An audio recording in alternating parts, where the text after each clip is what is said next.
I'm not ashamed. What is the Song of Moses? This is the question that we seek to answer today as we continue our verse-by-verse study of the book of Exodus on Walking Through the Bible. The honors of his word, the glory of his cross. If you have a Bible with you, turn to Exodus chapter 15. We're going to be reading from verses 1 to 10. If you don't have a Bible, don't worry. Just follow along with us on the screen. The version that we'll be reading from is the New King James Version. So, Exodus chapter 15, beginning at verse 1. Then Moses and the children of Israel sang this song to the Lord and spoke, saying, I will sing to the Lord, for he has triumphed gloriously. The horse and its rider he has thrown into the sea. The Lord is my strength and song, and he has become my salvation. He is my God, and I will praise him. My father's God, and I will exalt him. The Lord is a man of war. The Lord is his name. Pharaoh's chariots and his army he cast into the sea. His chosen captains are also drowned in the Red Sea. The depths having covered them, they sank to the bottom like a stone. Your right hand, O Lord, has become glorious in power. Your right hand, O Lord, has dashed the enemy in pieces. And in the greatness of your excellence, you have overthrown those who rose against you.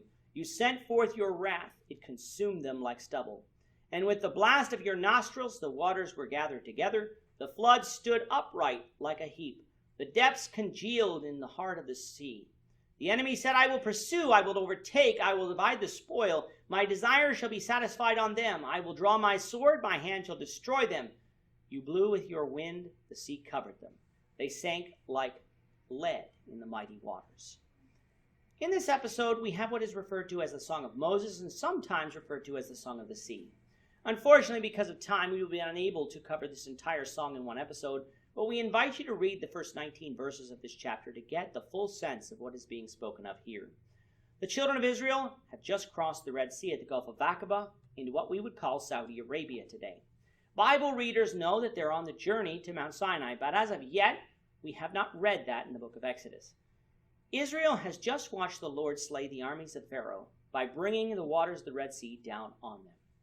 Being in Arabia, they were now out of the reach of the Egyptians, completely free from bondage, all of which would be cause for celebration. Reading through this song, then, we find it to be a song of jubilation and a song of praise to God, the one who delivered them. It is said that Moses and all the children of Israel sang this song.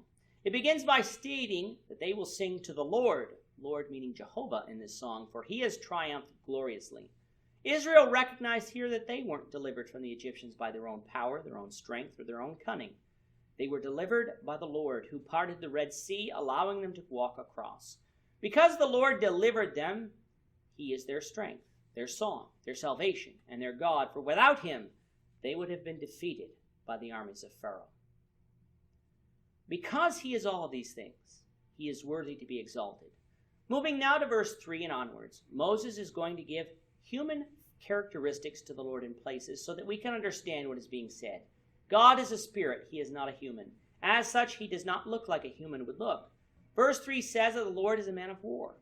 The word man does not mean human like we like to think of it. It means individual, but does connote the idea of a male and not a female. Many people have become men of war in this earth and have not been successful, but the Lord is successful, and he is always successful. Is God evil for being a man of war? Never. For the wars that he makes are against evil nations and evil peoples, such as the Egyptians here in Exodus. Verse 3 ends by stating that Jehovah is his name, distinguishing him from the false gods of this earth. In verses 4 to 7, we get a retelling of what happened to Pharaoh's armies, in that they drowned in the Red Sea. What is of note here is that the praise that they give God for doing that, especially contrasted to the complaints that they'll have against the Lord come the end of this chapter. Verse 8, though, does give us something we didn't get from chapter 14. In pictures of the Red Sea crossing, we often see large towers of liquid water on both sides, while the children of Israel crossed through on dry land. However, here we find that the waters congealed or were made solid as the breath of God's nostrils gathered the waters together. We would call solid water ice, meaning that the waters of the Red Sea were not suspended towers of liquid water, something God could have done, but actually walls of solid ice. That would certainly have been a sight to see given the climate of the region, but perhaps this is why Pharaoh's armies were so confident in following Israel out into the sea. What they failed to realize is that the Lord giveth and the Lord taketh away.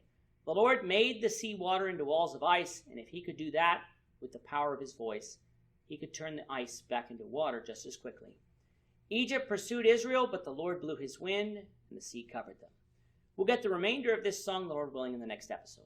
With that, our time is up for today. Lord willing, we hope you'll join us for tomorrow's discussion of Exodus chapter 15, verses 11 to 19, as we continue our walk through the Bible, one verse at a time. I'm not ashamed. Thank you for watching today's episode. We hope that you found it edifying and ask that you not only subscribe to our channel and podcast, but that you like and share this episode among your friends, so that the saving gospel of Jesus Christ can go out to the whole world. Of his cross.